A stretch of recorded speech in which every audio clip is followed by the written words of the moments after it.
पूर्व प्रधानमंत्री मनमोहन सिंह के निधन पर पूरे झारखंड में शोक की लहर दौड़ चुकी है और राजकीय शोक की भी घोषणा कर दी गई है। ऐसे में जितने भी पार्टी के नेता हैं वो लगातार उनके ऊपर शोक व्यक्त कर रहे हैं। मौके पर क्या कुछ कहा गया, आइए आपको सुनाते हैं।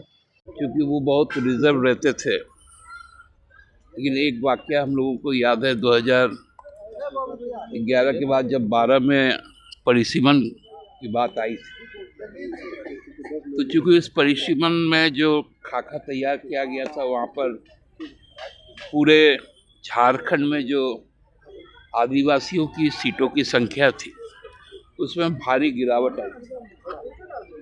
तो उससे पूरे झारखंड में एक रोष था और हम लोगों ने उस डिलिमिटेशन का विरोध किया था। और उसके बाद एक डेलीगेशन लेकर हम लोगों ने ऑल पार्टी डेलीगेशन लेकर केंद्र सरकार से मिलने का काम किया। तो उस वक्त डॉक्टर साहब से हम लोगों की बातचीत हुई। आदरणीय श्रीमती सोनिया गांधी जी भी थी उस बैठक में।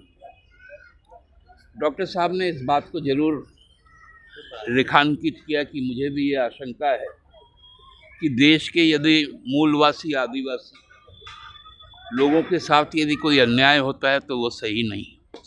और उस वक्त में केंद्र सरकार ने एक निर्णय लिया था कि झारखंड सहित जो नॉर्थ ईस्ट के स्टेट है उसको एग्जम्प्टेड कर दिया था डिलिमिटेशन से। तो ये एक बहुत बड़ी याद झारखंड के लिए, आदिवासियों के लिए उनकी रही है। आज देश भी स्तब्ध है, हम लोग भी स्तब्ध हैं। जाना तो नहीं चाहिए था लेकिन वो छोड़कर चल गए। उनकी शिक्षा हम लोगों के लिए प्रेरणा है। देखिए, देश के माननीय स्वर्गीय प्रधानमंत्री मनमोहन सिंह का निधन होने से पूरे देश के 140 करोड़ जनता मर्माहत है, शोकाकुल है। और उन्होंने जो देश को दिया, एक बड़े अर्थशास्त्री होने के नाते SBI के गवर्नर से लेकर वित्त मंत्री का 91 में पदभार संभाला। वैसी स्थिति में देश की आर्थिक स्थिति काफ़ी जर्जर हो चुकी थी और देश में फॉरेन एक्सचेंज मनी की काफ़ी कमी हो चुकी थी। वैसी स्थिति और परिस्थिति में जो उदारीकरण का नीति लाया उन्होंने और देश को जो आर्थिक विकास की ओर ले गए, वो अक्षुण्ण है और सराहनीय है, जिसके कारण उन्होंने देश में एक अच्छा विकास की गति को लाने के लिए अपना योगदान दिए।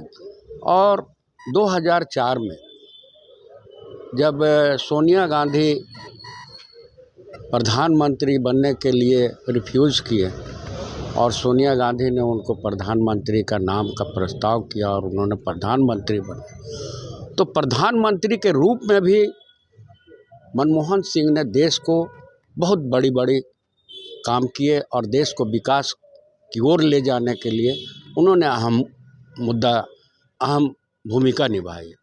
आप आज जो देख रहे हैं HEC का रिवाइवल उन्हीं का देन है, बोकारो का रिवाइवल और बोकारो का विस्तारीकरण उन्हीं का देन है।